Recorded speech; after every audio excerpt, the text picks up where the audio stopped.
In Arizona, pro-immigrant and voting registration activists are being intimidated by both the state and right-wing white supremacy groups. They chase us around, they say we don't belong here, they've called us illegals, they said that we're terrorists and traitors. We've gotten anonymous letters from people who are too cowardly to write their names down, but will say that we're evil or that we're terrorists. We've even had people call our phones on private lines and say the same things. Tomas Robles is a co-executive director for Lucha, an acronym for Living United for Change in Arizona, an NGO focused on constructing community political power. So this has never happened under former President Obama's watch. It's all happened under 45's administration. And you could talk to the Obama administration, you could plead to them, and you can create policies that could help some immigrants. Deferred action for childhood arrivals is one of them.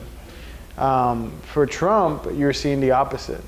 You're seeing the caging of kids. 7 children have died in captivity. And you see now he's removing schools and English classes.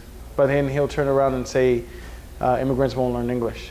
In the context of the Trump administration's war on immigrants, the pressure has grown to new heights in many ways, and not only coming from the state of Arizona. This is Sebastian Del Portilla, a young community organizer from Phoenix. Because even what we do every day, acting against our government and in the best interests of our communities, is dangerous. You're putting yourself out there, right, for authorities to come and beat you, right, to be arrested, to be harassed by like right extremist groups. Like we've had people like come by, a right extremist group come by our offices before with like guns and try to intimidate us, right?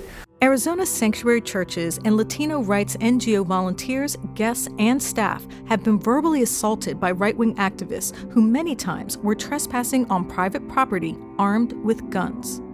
So I would say that under the Trump administration, what we've seen is an increase of the ability to be bold of the other side. We've seen lots of hate. We've seen individuals coming out directly being racist towards communities. Stephanie Maldonado is the organizing director of Lucha. Her mother self-deported in 2012 under the shade of the infamous SB 1070 law and the crude enforcement of similar laws that followed. Stephanie then felt the need to join with like-minded individuals and defend the local Latino community. Many of them, like her, had lost so much due to this now ramped-up war on immigrants. And I think when Obama was president, I mean, that was happening, but it wasn't as acceptable, right, to say, go back to your own country. What changed more so now is that individuals feel a sense of privilege to be able to be racist towards communities of color. These are serious threats, so much so that the Southern Law Poverty Center and a large group of local churches, many of them sanctuaries, filed a federal lawsuit against the AZ Patriot Movement and AZ Patriots, 2 white supremacist groups which have been classified by the center as hate groups. According to the lawsuit, these anti-immigrant organizations have trespassed into churches and sanctuary churches, posing as media or volunteers to confront, harass, and disturb immigrants, church staff, and volunteers. The lawsuit names several members of each group as responsible for defamation, trespassing, invasion of privacy, discriminatory interference with property, and conspiracy to violate their civil rights. We see mass shootings everywhere. It's always a white man. You know, it's almost always a white man. And we've seen these groups like the AZ Patriot Movement. These are all white Americans who terrorize young brown Americans and have no kind of shame in doing so. These are terrorist groups. You could see another thing that happened in Oregon a couple years ago where they held a government building hostage with guns and they got no jail time. Whereas you would have seen any black or brown people doing the same thing, they would have been shot and killed. The U.S. government has also increased its efforts against activists, from the leaked Homeland Security secret database tracking not only pro-immigrant activities, but also lawyers and journalists. To the charges against Dr. Scott Warren, seeking 20 years of prison for allegedly feeding and giving water to groups of immigrants crossing the deadly desert.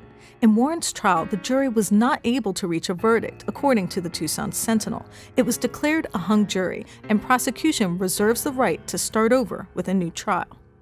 The pressure has increased across the board nationwide.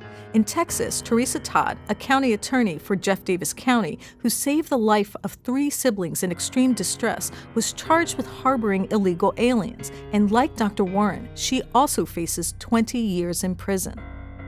Both cases respond to a Trump administration directive to focus on the harboring status, which is applied broadly, even in extreme cases such as this one, where Todd was allegedly following one of the most basic human impulses, to save the life of 3 children.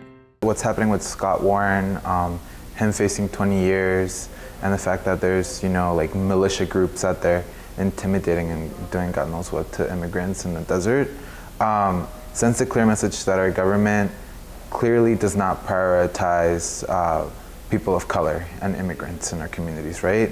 The reason why we see less harsh punishments for white folks is because white supremacy is, a core pillar of our institutions, unfortunately, and it's not surprising because this country was built off the backs of slaves and of immigrants and of people of color. Our current political environment and the history of politics in Arizona has been one filled with white supremacy, right, and with inequity. And so for folks that are mixed status, living here undocumented, there is a huge fear in our communities. Stay tuned with The Real News for more on this issue.